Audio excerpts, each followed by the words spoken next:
Hi, Sam here from Roberts Geospatial. There's Jack Dangermond there on the screen. There's a TED talk called An Ever-Evolving Map of Everything on Earth. You go look it up. And in it he has a visualization of this WorldCover data set that I looked at in the previous video. And one of the things I noticed when I watched Jack's video was that he looked at things like just the urban classifications and other classifications. And I thought it'd be useful to share how you can do that in ProRaster. So let's take a look. Get rid of Jack there. Go away, Jack. Okay, so got ProRaster Premium running here. So when we display, excuse my voice, I've got just recovering from COVID. So if we display this WorldCover data set in ProRaster, then it will create an algorithm using an image layer. So that's fine. It's the most efficient way to do it. So if we zoom in somewhere, you can see we've got all these classes. Now, what if we only want to display some of these classes or some subset of the classes in this raster dataset? Well, in an image layer, we have very few options available to us, so I'll come back to that. What we want to do is we want to use a lookup table color layer. So let's build an algorithm to do that. So I'll get rid of this one. Create a new algorithm with a lookup table color layer. I'm not going to use intensity. Go and choose my WorldCover data set. Now I'm going to modulate by the index band. So this is a zero-based band. It's just the class index, so 0, 1, 2, 3, 4, 5. And then on the color page, I need to choose a color table against which to modulate this thing. Now I don't have a color table. So we need to create one, and fortunately that's pretty easy if you have a classified raster or image palette raster. So you go to your color table editor. I'm just going to choose my user-defined color tables section. So this is where I can create new color tables and store them onto my hard disk, or one of the places that you can. And you can see there's a button here that says create a new color table for a classified raster.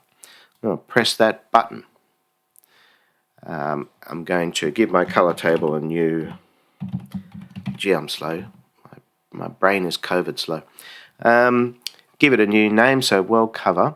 I'm going to choose the raster source. You have to have your raster already in the system as a raster source, so I'm going to choose the WorldCover raster. And then you need to choose the field, and there's only one field in this thing, so we'll choose that. Hit OK, and here it's created a color table for us. It's called WorldCover. If I edit this color table, you can see we've got index 0 through to 10. Here's our colors.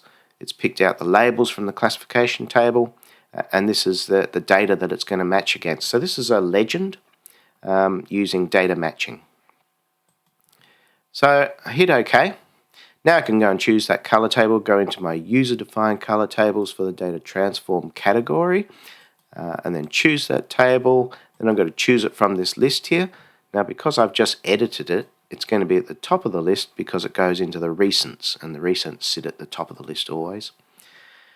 So there we have the same result that we saw if we just had an image layer, except that this time we're using color modulation. Now, I want to display only some of the colors in this color table. So go back into the editor, go to my user-defined color tables, WorldCover. This time, I'm going to make a copy of this color table. So create a new color table from the selected table. It's going to be a legend. I'm going to call this WorldCover vegetation. Hit OK. So now I've got a new WorldCover veg. Let's edit this color table. So I'm going to remove the things that are not vegetation. So and I'm going to remove crops. So let's just select that line there in the color table and hit the delete key, and that will delete those things. So bare or sparse, snow and ice, water bodies, maybe moss and lichen. So we'll get rid of those. So we've just got 5 colors left. Hit OK. Now go and select that vegetation raster, and you can see that we've knocked out a substantial amount of the data. So here in the wheat belt in Western Australia, all that cropland has been knocked out. The cropland's all been knocked out through here. Come into Sydney. Sydney's disappeared. The urban and so forth has been knocked out. So we've taken out those classifications. We're only displaying 5 classifications. So that's the gold way to do it. You can see it's fairly easy, but you just need to know what to do. So I thought it'd be useful to have a demonstration. Now, there are a couple of other things that you can do. So if we go back to our full WorldCover lookup table, if I wanted to take out, say, urban, for example, you can use this clipping range.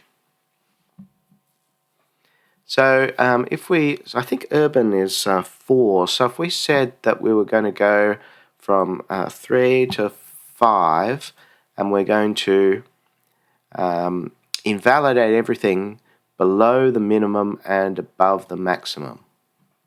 Or maybe you need to do, okay, so you need to do 4. If we do 4 and 4, okay, that's what we get. So everything below 4 and everything above 4 is going to be invalidated. Now 4, 0, 1, 2, 3, 4 is urban, so we're just left with urban there. So you can manipulate these rules and just knock things out of the table manually. That's one way to go about it. If you start off with just an image layer, so let's get rid of that, go back to an image layer for our WorldCover dataset. So what options do we have here? Well, on the color page, there's no options. On the component page, the only thing that you've got that can modify your data is data conditioning. So let's go to the data conditioning editor and add a new data condition, and I'm going to call it WorldCover remove urban. Now, I know that the urban color is just red 250.00.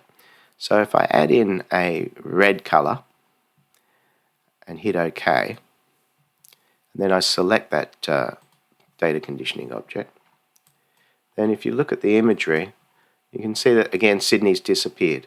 So we've knocked red out of that imagery. And you can knock out multiple colors that way. Of course, you've got to go and work out what the colors are. So you've got to go look at the color tables and so forth.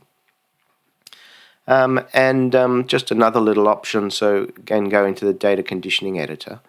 Let's add a new one. Let's say we'll call it WorldCover keep urban. So now I'm going to fiddle with this little thing here. So I'm going to put in my color again, 250. But this time I'm going to tick off this inclusive. So now I'm going to knock out everything except the urban. So put that in there. It says outside of this color, we're going to make everything invalid. So I'll select that, keep urban. Now you can see I'm just getting the red urban color and we're not seeing anything else. So that's some techniques that you can use in ProRaster to select particular classifications from any classification raster for display and knock out ones that you don't want to see.